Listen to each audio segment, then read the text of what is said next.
Mrs. Mosley, I wish you'd let me take care of that roof before the winter set in. It looks worse to me, see?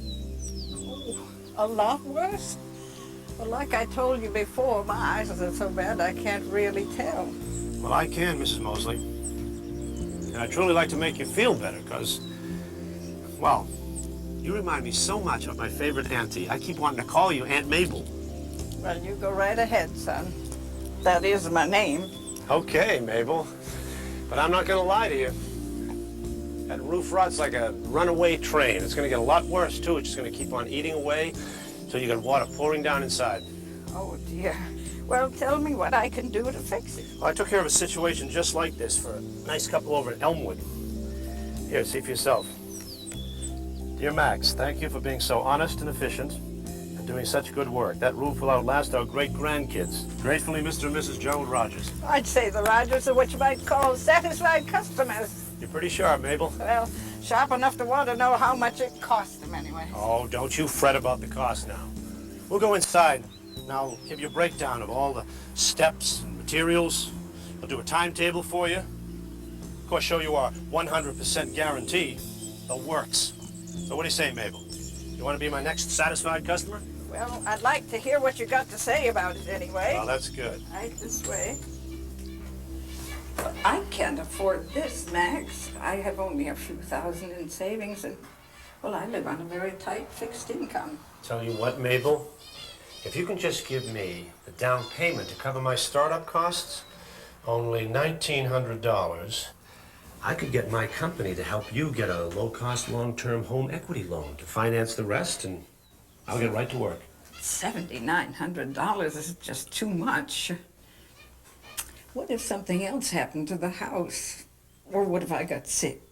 No, I just can't do it. I've got it, Mabel. My company's been running a special. It just ended last Friday. 20% off the entire ticket. I'll bet that I just might be able to get my boss to extend that deadline for you. Well, that surely would help.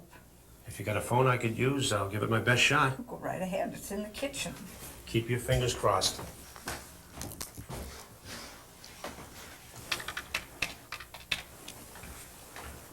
Yeah, BJ. Can I get an extension on that deadline from Friday? Come on, give me a break, will you? It's like a friend of the family. Yeah, okay, just today. Good, all right. Had to fight for it, Mabel, but I got it. You just sign right here, give me a check for $1,900, and while my boss gets going on the other paperwork, I'll start right in. I have to think about it, Max.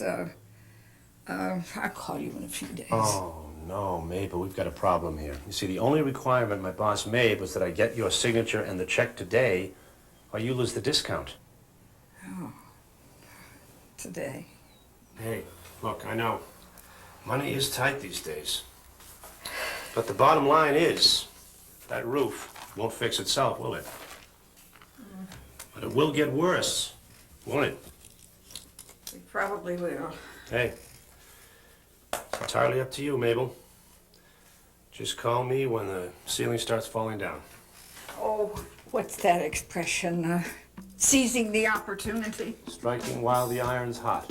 Biting the bullet. Atta girl, Mabel, you're doing the right thing. You just sign right here. I'll be back tomorrow with the home equity loan papers. And I'll be ready to roll up my sleeves. I'll be glad to have that done. Yes, ma'am. Oh, don't you let me down now. Rest assured, Mabel, I've been doing this for years. You have a good night now. Don't do anything that I wouldn't do. Oh. Piece of cake. Quality home repair. All the way to the bank. Want to come along? You could get some tips that would change your life. Or at least save you some cash. Come on in.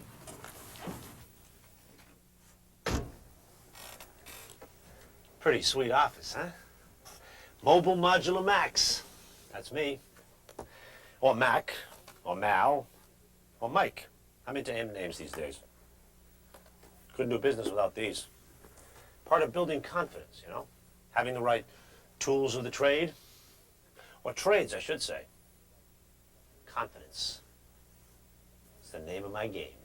Because that's what it's all about, getting a client's confidence. That's why we're called con artists. Con, ruse, scam, rip-off, sting, call it what you want. The point is, we are artists and business people, and you are the client, especially if you're vulnerable, needy, a bit greedy, or trusting like good old Mabel over there. Just think of all the Mabels out there waiting for us. And I know all about them. How much money they've got in the bank, how much equity on their homes, how old they are, how alone. They know nothing about me. That's the way it works. And believe me, it does work. It's made a lot of folks like me a very nice living. And some of us have made it big, very big.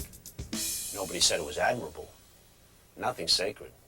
And everyone's fair game, even if they've got cancer or are grieving the loss of a dear one. It's the law of the jungle. That's all. Survival of the fittest. If you don't believe me, let me introduce you to some experts you may be more inclined to trust. We estimate that consumers lose billions of dollars every year to these fraudulent con artists who call by phone. Whether selling investment opportunities, for example, investments in precious metals or oil and gas leases, or consumer goods and services, vacations, travel club memberships, prize promotions. These are con artists, and consumers need to be very, very careful when dealing with them. Consumers should be wary of any particular solicitation. And again, it doesn't always have to come through the telephone or through the mail. Someone could be knocking on your door, making all sorts of promises that sound just too good to be true. So use your common sense is the best advice anyone can give you. A real red flag for consumers is the high-pressure sale. When the salesperson says, this offer is only good today, once you hang up, the offer is no longer there for you, the consumer should know that they're dealing with a huckster and hang up. It's important to note here that anyone can be a victim of fraud. It doesn't matter what your educational background, your economic background, or your cultural background is.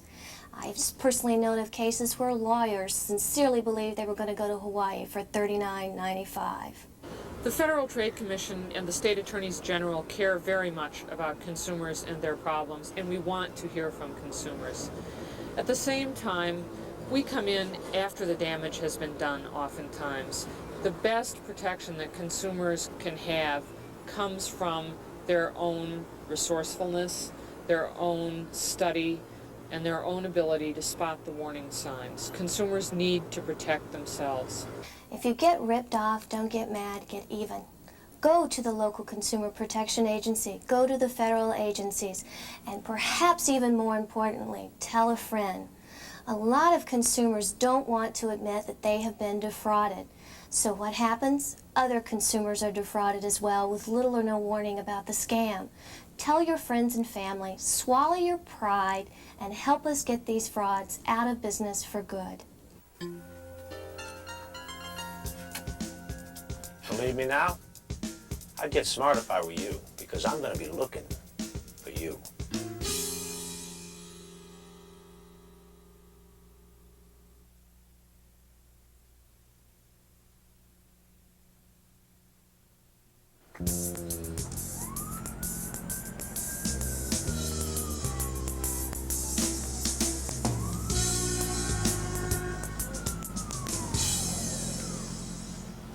Gotta quit.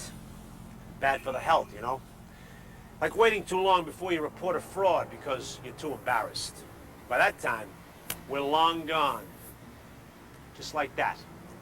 In fact, so many people do that, we count on it. We rely on other stuff, too, like how people crave a bargain, especially a big bargain. And the more they want it, the more they overlook. They don't ask questions that could reveal those red flags. They give in to pressure. We don't bother to get solid information. They don't even check our references. They give us their credit card, their bank account numbers. They tell us their whole life history. They just plain don't use common sense. You know, that little voice in your head that tells you if it's too good to be true, it probably is. You ready for more? Hey, it is a fully guaranteed once-in-a-lifetime opportunity. I'm going to let you in on 3 different business transactions conducted by some colleagues, entrepreneurs like me. I'm going to let you determine whether or not the deals are legit. So while you're watching, ask yourself, would I go for this? Would I actually invest in this deal? And here's a word to the wise. Don't go thinking you're too smart for this, because if you do, you're the fall guy I'm looking for. Carmela and Richard work long, hard hours. And when they're not at the shop, they're at night school, improving their skills, or shopping for the reliable used pickup they desperately need. By scrimping and toiling, they've managed to save about $2,500. But now they realize that'll only take care of the down payment. And their monthly installments are going to cancel out the trip home to Puerto Rico Carmela's been planning for months. But then they get this postcard in the mail. Mr. and Mrs. Richard Woods, you are winners. One of the 4 entries below has won a new Ford Ranger. No, look, Carmela and Richard Woods. You will also win a prize valued at $249 and a 4-day vacation for 2 in exotic Puerto Rico. That's something to be excited about, but Ay. be careful with those. Woodworks. Yes, this is Carmela Woods. Yes. Yes, I just received it. Did we really win something? Oh, that's wonderful. It's a milagro. It's a miracle. Now tell me, please. Now, the other people on this card, did they win the truck? He's checking. No? Then that means that... Yes! And the trip to Puerto Rico? Oh. Oh, I see. $399. Well, when could we go? Anytime in the next 2 years. Just one moment, please. I'd like to talk to my husband about this. What's the deal? That's a great price, no? Yeah. And we get the hotel, so we don't have to rob anybody's bed. Yeah. And the new luggage. And the truck. I mean, how can we lose, Ricardo? I don't know. It seems like we're getting a little too much for a little too little. Well, let me speak to him. Hi. No, my wife earns the bread. I just ask the questions. Like, what happens if we agree? Uh-huh. Well, can you send us some paperwork? Oh, well, why can't that wait till we come into the office? Uh-huh. Okay, well, could you wait a minute, please? He says that in order to qualify for the truck, we have to charge the trip to our credit card right now, or we lose the whole deal. Right now? Right now. I like it. Well, I think that if it were not honest, they wouldn't ask us to come to the office. Huh? Yeah. Okay. Take it away, boss. Okay, we agree. But you're not going to give this number to just anybody, huh? Okay. It's cash card number 385-4278. So it's for sure that we didn't win the truck, even though no one else on this card did either. I wouldn't kid with you, Mr. Woods. But how is that lawful? Believe me, it is. Our lawyers are real careful with stuff like that. I'm sorry, I don't understand. But you won't need a truck for the timeshare. There's great public transportation in Vermont. Look at this. It's perfect for hikers and skiers like you two. You can't beat the deal. Well, that's nice, but what about the Puerto Rican site? You never said when that would be done. It'll be done in a couple of weeks. Just a few final touches. I can't believe how close it is to your family, Mrs. Woods. I mean, we spent $400 on the vacation. If we spend another $2,500 on the timeshare, forget the truck, okay? We won't even have enough for a movie. Congratulations to Mr. and Mrs. O'Neill for their beautiful new timeshare in Vermont and Ireland. Let's hear it for them. Couldn't you help us just a little bit more? I've already brought it down to rock bottom, Mrs. Woods. But, well, you've already spent $400 for the vacation. And if I take that amount off the down payment... All right. Think about it. It's the deal of a lifetime. You own 2 beautiful properties, but get to share the maintenance costs. You get a big tax break from old Uncle Sam, and you've got a terrific business opportunity if you want to sublet. I made a tasty little profit myself. Well, we weren't planning on this. We need to think.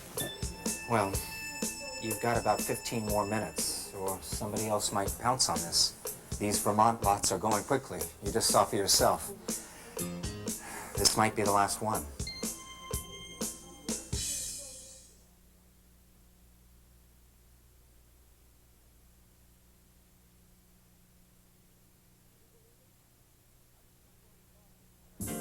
Would you believe it? I just rented an apartment I don't own or manage, collected 3 months' rent. I love my work. Well, if you thought the Woods would go for it, you were there. Oh yeah, they got their prize. A cheap set of plastic luggage. And as to the vacation, they could have taken it if they had the flexibility to get around all the small print qualifiers and the time limitations. Try as they did, they couldn't pull it off. But you want to know about the timeshare, don't you? Okay. That place in Vermont was impossible to get to by public transportation. But who wanted to anyway? It was a drafty, damp A-frame dump on an unplowed road with cold water only. And the new site in Puerto Rico never developed. So, instead of putting good money after bad, they just got out, took the loss. They were smart to do that. Richard even saw some of the red flags, but he didn't follow through because he and Carmela so wanted it to work out. Did you see them?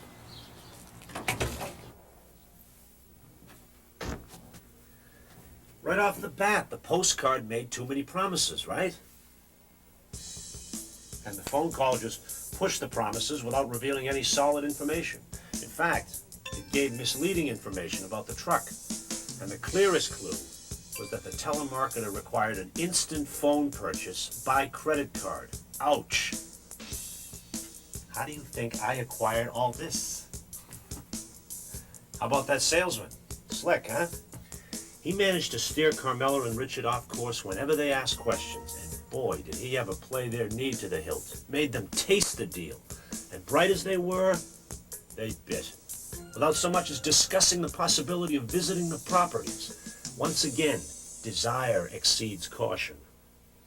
And you want to know how the timeshare outfit found them? You name it. Night school, their Puerto Rican newspaper, any catalog or database will do. Like all good business people, we do our homework. And we have our ways. And we know how to make the come-on look legit. Like someone once said, a person can't be too careful. He probably learned the hard way. See how you feel about this case. Henry Hermson was a ball of fire right through retirement. But since his dear wife died last year, all he can bring himself to do is tend his gardens and obsess about her brutal struggle with Alzheimer's. Henry is hurting. He also suffers from arthritis and takes these pills that make him drowsy and forgetful. So now the poor guy's wondering if he's got Alzheimer's too. Don't want any. Even if it has to do with Alzheimer's, Mr. Hermson? Who sent you? I work for an organization called Seniors Against Alzheimer's. Have you heard of it? Never heard of that one. Oh, please don't get up. It's too late. Can't stop halfway anymore. Oh, I never could. Thank you, Mr. Hermson. My name's Betty Kushner. So, how'd you get my name? Well, I'm not sure, sir, but it could have been from your magazines. How much do you want? $20, $50, as much as you can give. Yeah, well, I don't have much. Besides, how do I know you're a legitimate charity? You got any proof? Oh, sure do. Here's our newsletter and our brochure. Lots of useful information, isn't there? And lots of networking opportunities, too. Like our support group over in Springfield. It's for friends and relatives of patients with Alzheimer's. If you mean my poor wife, you're too late. I know, Mr. Hermson. I'm very sorry. I know how hard... You know an awful lot about me. It makes me kind of suspicious. What's my first name? Henry. But I don't know whether you like to be called Henry or Hank. It's Henry to you, young lady. Only Agnes could get away with Hank. How do I check up on you, Betty Boop? There's a phone number right here. See, and my name is stamped here as well. Betty Kushner. K-U-S... Oh, yeah, sure. I'll reach some boiler room in Duluth. Oh, no, you won't. We're a registered charity. It says so right here, see? And so I will. So you're gonna have to sit a spell. Or come back tomorrow. Sorry, Mr. Hermson. Henry. But I've taken too much time already, and I'm on a different route tomorrow. Haven't I given But you don't enough? bully me, Miss Betty. It's what's left of my savings you're trying to dip into.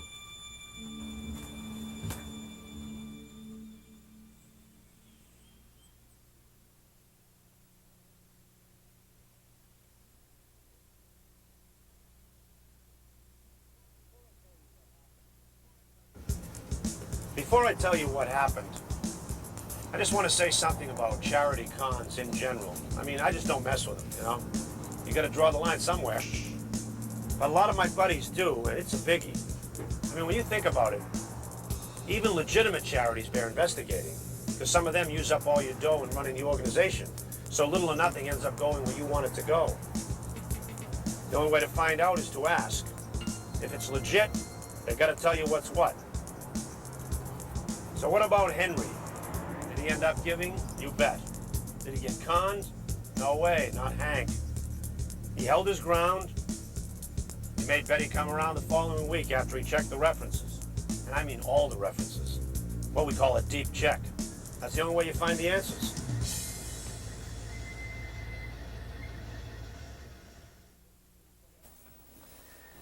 Yep, Betty was just as good as some of us in her own way. She played Hank just right. Not too personal, but enough to get in the door and get his ear, right? The difference between us, though, was that she gave him bona fide written information and phone numbers. Instead of dodging his questions, she answered them. She was as cool as a spring shower. And even though she did try to pressure him into paying up on the spot, she eventually gave way and agreed to come back later. A good sign that a deal's legit. And Henry paid by check, not credit card, just to be sure. See, Henry's one of those guys that locks his doors and his mailbox, you know, and still has his Social Security checks mailed direct to the bank. He wouldn't give his bank account number or his ATM PIN code to his own mother. And he'd never give his credit card number out to anyone over the phone. Guys like him can really mess us up. So, you ready for the next case? It involves a lot of money. In fact, the entire financial future of the Carter family. You see, Cliff and Janet Carter are about to enter into a phase of their life which a lot of you may be able to relate to. One kid in college, another about to go, and aging parents that are probably going to need some special care soon. But don't get me wrong, they've done okay. Cliff has 4 hot mystery novels on the market. Janet's a math professor at Purdue. But their savings just aren't growing. They've either got to win the lottery or find a really great investment deal. Yeah. Well, tell me, how much did he charge you for his financial wisdom? And then Janet's neighbor calls to give her the great news. They've just doubled the investment they made with their new financial consultant in just 30 days. Janet wants to meet him. Well, thanks for the tip, Erica, and I'll let you know. Okay, thanks. Bye-bye. Sounds interesting. Yeah, and as long as he's not going to charge us, why not see what he has to offer? Now, don't get me wrong. A speculation is a speculation, even if it's about oil that's gushing up, but I can't believe that it won't double when we drill. Let me put it to you this way. My in-laws are investing $5 grand. But they probably have mad money to play with. No, not them. They're very, very conservative. Now, have you seen this field report? Yeah, I will. Thanks, Michael. Yeah. Bye now. Not 6 weeks later, Cliff gets a call from Michael and phones Janet at work. Janet, it happened, honey. Dream City. We tripled our money. No, I'm looking right at it.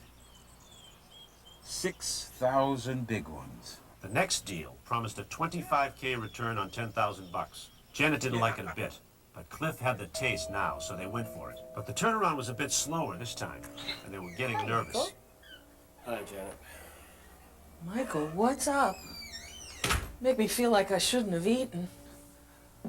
Well, I hate to admit it, but But what?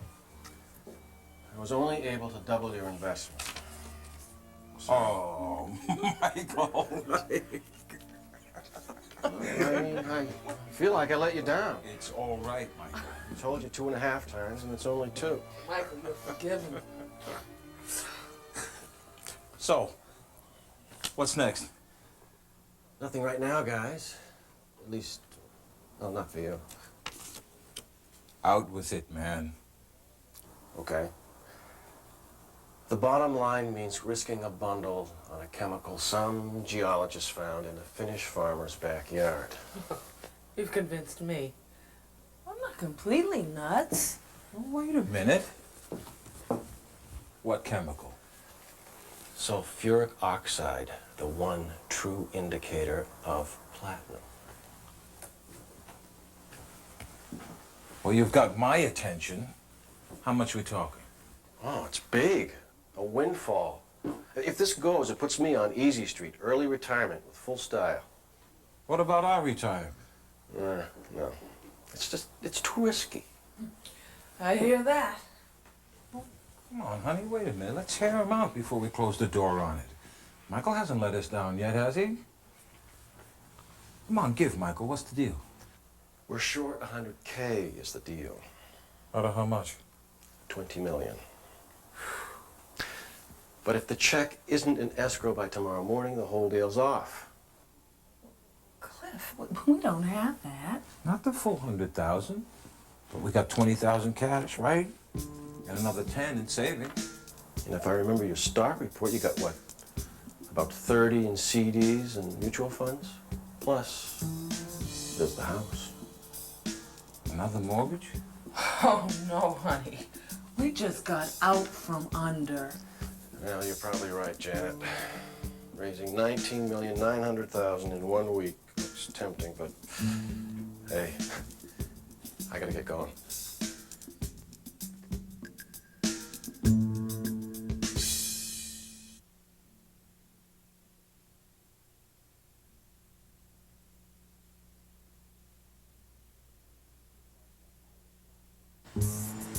I love that Bible con. The oldest in the business. See, what you do is, you check the obits, then you pay a visit to the surviving spouse with a COD Bible. I mean, who is going to refuse it?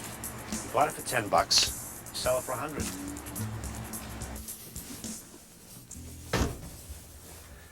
But that's small potatoes compared to what the Carters stood to lose. Even if the deal was legit, they would have been taking a mighty big risk if they'd invested their life savings in their home, right?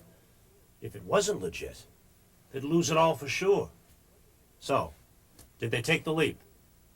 Well, yes and no. See, the Carters had grown to trust Michael. He was referred by a friend who was a living testimonial to his credibility. He had plenty of documentation to back him up, and he'd come through for them twice, hadn't he? But I'll bet that not a day goes by that the Carters don't kick themselves for not checking up on that first investment, or at least the second. They could have, and they should have, but they didn't. So they did invest another $40,000 on top of the original $20,000 they'd just gotten from Michael, which they signed back over to him. Everything but the house. And as you might have guessed, Michael up and vanished. It was a complete fiction. A neat boiler room operator dealing in the long con, establishing trust through mini returns, and then running off with a maxi haul. Not bad, considering how many other customers Michael conned that year. And oh, about that $20,000 check, If the Carters had decided to pocket it and quit while they were ahead, they still would have been in for a sad disappointment. It was just worthless play money. Part of the con. Like I said, we're pros. We know exactly what we're doing. In fact, I'll give you one last taste. I'm going to personally demonstrate what we call a pigeon drop. Follow me and I'll show you how it works. Okay, a pigeon drop goes like this. You find a mooch, you know, a mark, a target, usually someone older, kind of eccentric, innocent-like, sitting on a park bench, say, or coming out of a bank is always good. You show them an envelope with hundreds sticking out, and you act real surprised, I mean, stunned. You tell them, you just found this envelope stuffed with cash. You ask them if it's theirs. They say no. You tell them there's thousands in there. You're willing to share it with them if they'll put up some good faith money to make sure no one runs off with the kitty, and you'll do the same. Then you explain how it goes down. Of course, as soon as you've got their dough, you give them another envelope full of fake money. You're long gone before they know it's hit them. Hey, just watch me and I'll show you how it's done. For an old pro like me, it's like taking candy from a baby.